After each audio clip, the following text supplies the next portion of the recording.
Forrest Gump, Chapter 7, Meeting Ginny Again.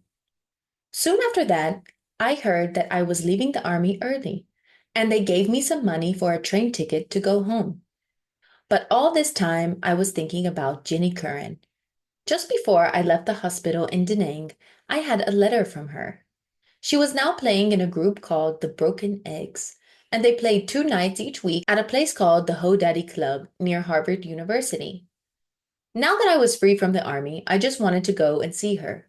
So I got a ticket for Boston instead of Mobile. I tried to walk to the Ho Daddy Club from the train station, but I lost my way, so I took a taxi. It was in the afternoon, and the man behind the bar said, "Ginny'll be here at about 9 o'clock." "Can I wait?" I asked. "Okay," he said. So I sat down and waited for 5 or 6 hours. Students began to come in, and most of them wearing dirty jeans.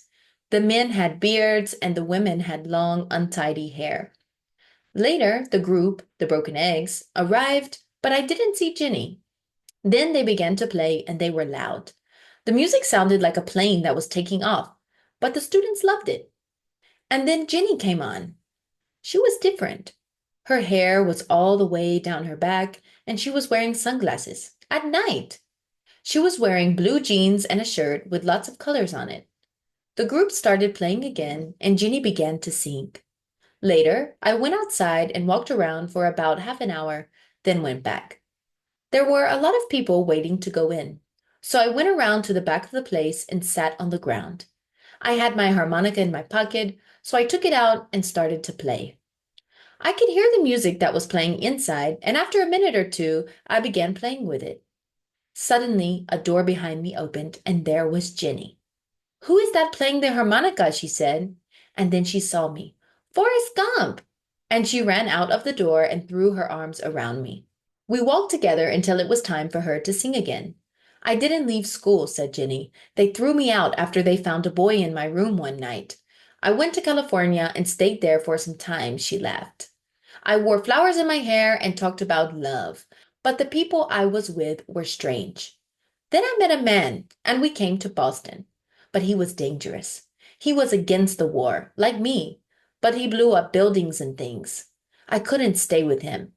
Next, I met a teacher from Harvard University, but he was married. Then I began to sing with the Broken Eggs." "Where do you live?" I asked. "With my boyfriend," she said. "He's a student. You can come back and stay with us tonight." The boyfriend's name was Rudolph. He was a little man, and he was sitting on the floor with his eyes shut when we got to Ginny's flat. "Rudolph, this is Forrest," Ginny said. "He's a friend of mine from home, and he's going to stay with us for a few days." Rudolph didn't speak or open his eyes, but he put up his hand and smiled. The next morning, when I got up, Rudolph was still sitting on the floor with his eyes shut. That afternoon, Ginny took me to meet the other people in the group, and that night I began playing my harmonica with them at the Ho Daddy Club. It went well, and I played with them every night after that. Then one day, I came back to the flat, and Ginny was sitting on the floor. "Where's Rudolph?" I asked. "Gone," she said. "Walked out, like all the others." And then she started to cry. "Don't cry, Ginny," I said, and I put my arm around her.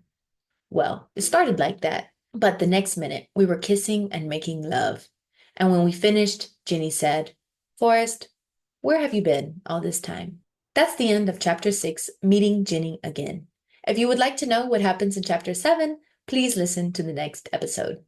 See you next time. Bye.